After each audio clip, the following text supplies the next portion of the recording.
gente! Oi, oi! Eu não podia deixar de vir aqui e compartilhar com vocês isso aqui, ó. O Palhaço e o Psicanalista. Foi indicação de uma amiga, tá? E que como tem tanto que a gente estudar no curso de psicologia, né, ou qualquer curso, eu vou sempre dizer a vocês, não se detenham apenas àquilo que os professores te dão na graduação. Gente, aquilo ali é o mínimo. Aquilo ali é o básico do básico, porque não dá tempo de dar tudo. A nossa formação, em qualquer graduação que você escolha, precisa ter um caminho paralelo também.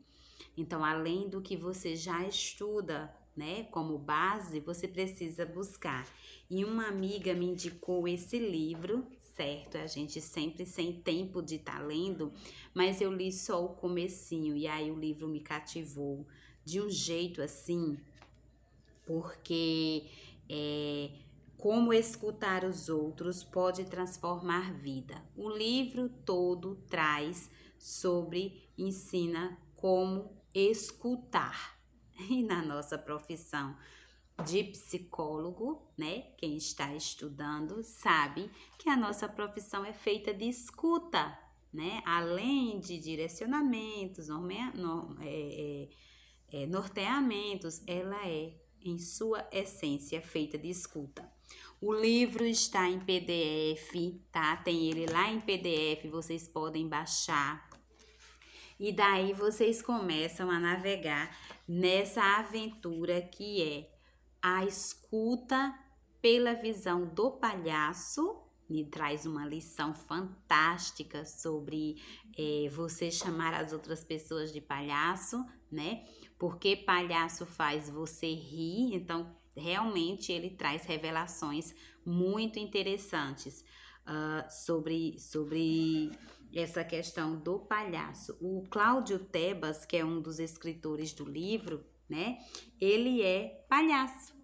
Claro, não somente palhaço, ele é escritor, educador, pós-graduado em pedagogia e cooperação em metodologias colaborativas, fundador do Laboratório de Escuta e Convivência, consultoria especializada em promover engajamento e diálogo. Já o Christian Ducker, ele é professor titular do Departamento de Psicologia Clínica do Instituto de Psicologia da USP, é analista, membro da Escola de Psicanálise dos Fóruns do Campo Lacaniano, coordenador do Laboratório de Teoria Social da USP, né? Fez seu pós-doutorado na Manchester Metropolitan University, sendo professor convidado em mais de 15 universidades internacionais.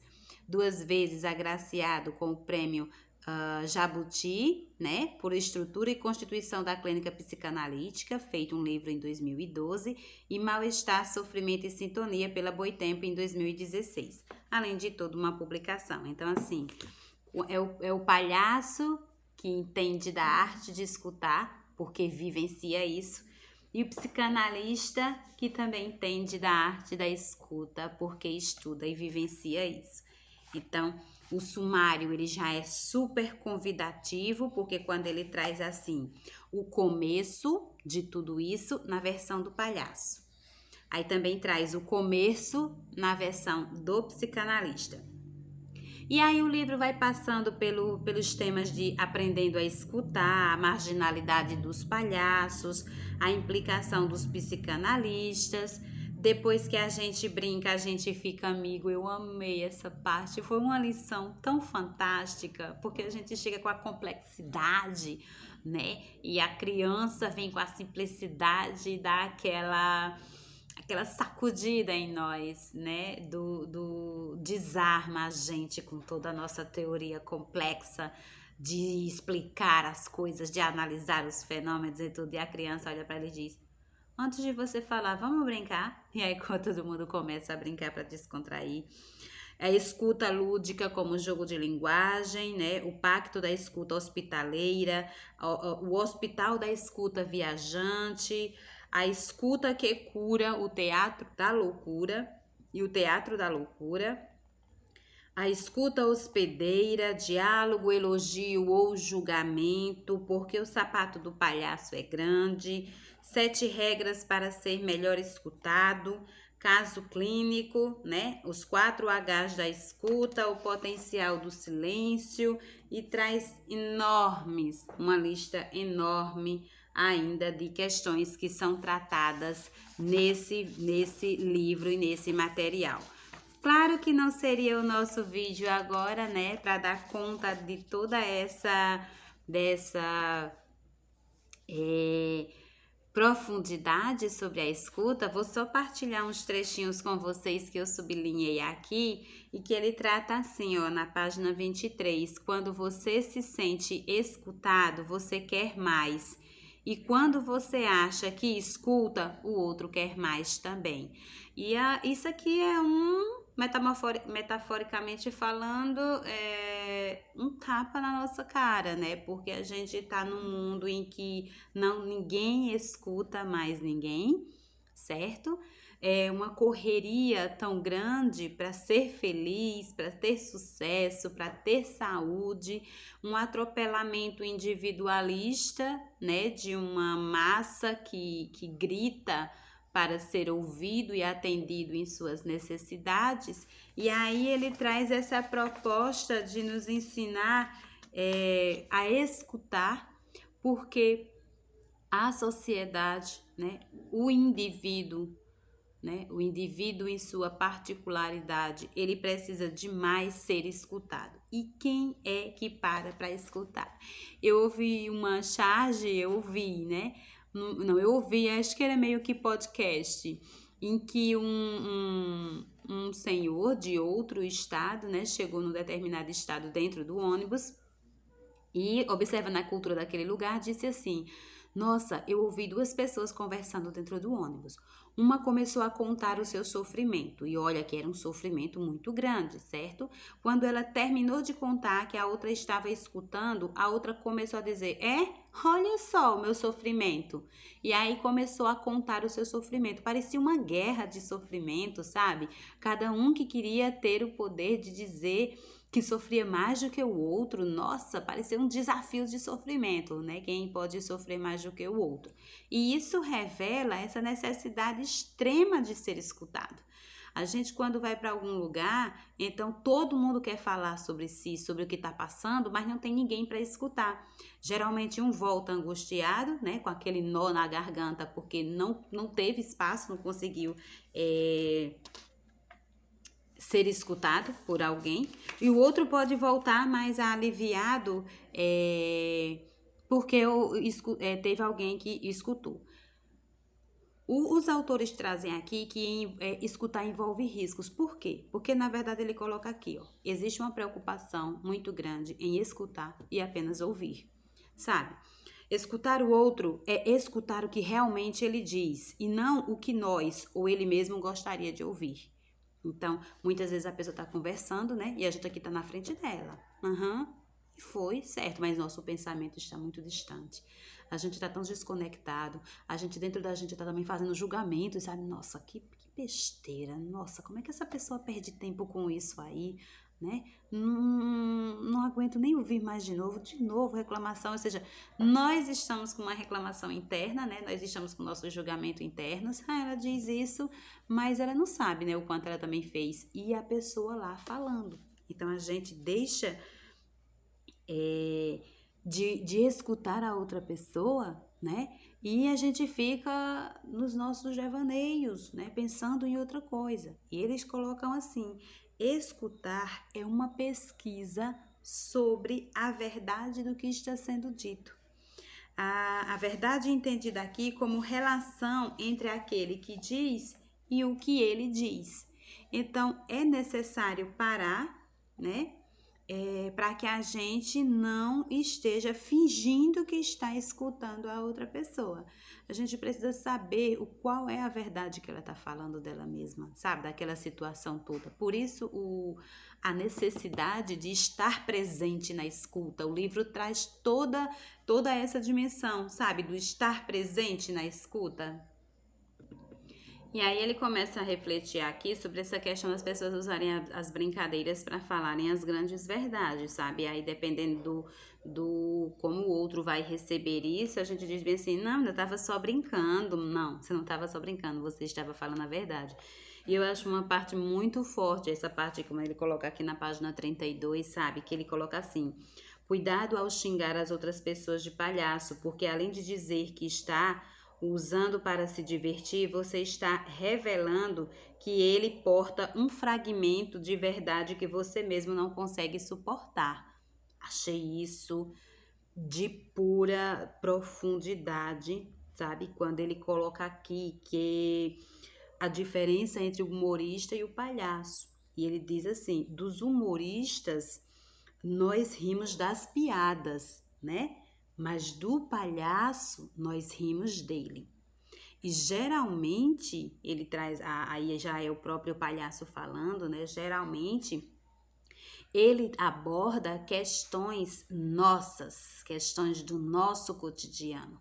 As formas como ele brinca lá no palco, né? Ele traz a revelação da condição humana, da pessoa. Então, por isso que ele diz, né? Cuidado ao xingar as outras pessoas de palhaço, porque ela pode estar revelando um fragmento de você, um fragmento que existe dentro de você. Por isso que a gente precisa ter cuidado quando a gente está realmente falando que alguém é palhaço, né? A gente ri da forma toda como ele faz, como ele apresenta aquela realidade. E por isso que muita gente tem medo de palhaço. Não só o medo assustador, mas o medo do constrangimento, porque o palhaço pega você, leva para o palco e revela para as outras pessoas aquilo que você às vezes esconde.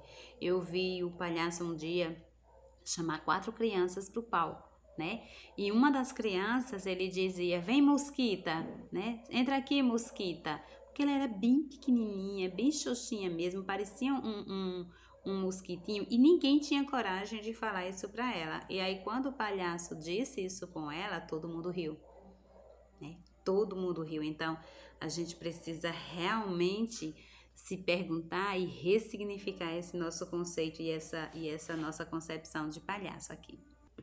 E aí, eu vou finalizar esse vídeo com essa, se vocês virem aqui, a minha marcação no livro, eu não sei se vai dar para ler, tá? Mas aqui tá nossa e aqui embaixo tá vixe. Porque na verdade são partes bem reveladoras mesmo daquilo que a gente acredita que não que era natural, né? Que era normal. E aí ele coloca assim, eu vou ler só para finalizar essa parte que eu coloquei, nossa, né? Que começa aqui, a maior parte do tempo ficamos mandando cartas, mensagens e palavras para outros que não estão exatamente naquela situação real e concreta. Esses destinatários ausentes são os personagens perdidos de nossa história. Antigos amores, futuros amores, amores ainda nunca encontrados, chefes odiosos, professores sádicos, pais incompreensivos e assim por diante. Nem sempre é útil, nem mesmo necessário, saber exatamente para quem é aquela carta, porém é muito importante ter em conta da arte da escuta que nem sempre as pessoas estão falando conosco. Elas podem estar em seu próprio picadeiro, encenando personagens e roteiros para os quais querem nos arrastar impiedosamente, lutando contra leões imaginários, dançando como bailarinas no trapézio, retorcendo-se para ajustar ao outro, enganando-se como os ilusionistas, criticando-se como monstros disformes e que muitas vezes, se não entrarmos no círculo particular do outro, dificilmente poderemos escutá-lo de forma implicada. Então, esse cuidado que ele pede da escuta, sabe? Em que o outro muitas vezes não fala de si, né? Ou não fala do outro, na verdade, quando ele vem falar uma queixa. Ele está falando de si mesmo. Está se revelando na fala do outro. Sabe, ele está se revelando, mostrando quem é, quando ele vai até falar mal de outra pessoa. E ele coloca assim, ó: disso tiramos uma conclusão importante para a arte da escuta. Ela começa pela atitude de renunciar a exercer o poder que nos é atribuído. Para escutar, é preciso, como fazem o palhaço e o psicanalista, suspender o exercício de poder. Então, quando ele fala esse exercício de poder, nós temos discutido muito isso na nossa formação como psicólogos, de que o próprio psicólogo, quando chega, né, ele já chega com, sabe, aquela imagem de semideus que conhece os comportamentos humanos, que conhece como funciona a mente humana, que vai direcionar a sua vida, que vai resolver os problemas da sua vida, e que muitas vezes isso atrapalha. E atrapalha demais, porque, como diz Freud, é um humano cuidando de outro humano. Qual é a diferença? Quem é que tem alguma coisa especial mais do que o outro? Um pode ter formação, pode ter as técnicas, mas na sua essência é humano, né? E ele diz que para você ter uma boa escuta, você precisa abrir mão desse poder, né? Desse poder de dominar o outro, desse poder sobre o outro, estar desarmado de julgamentos, de elogios, desse poder, para poder se abrir a escutar o outro.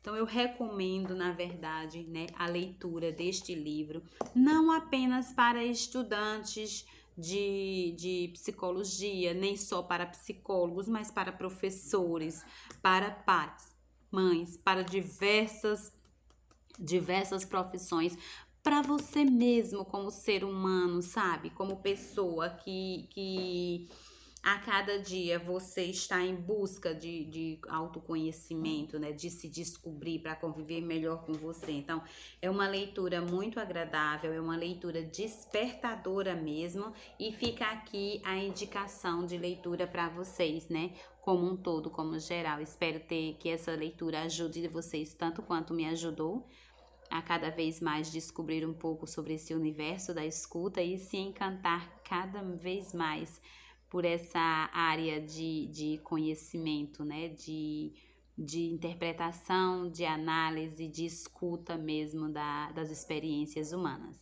Tchau, gente!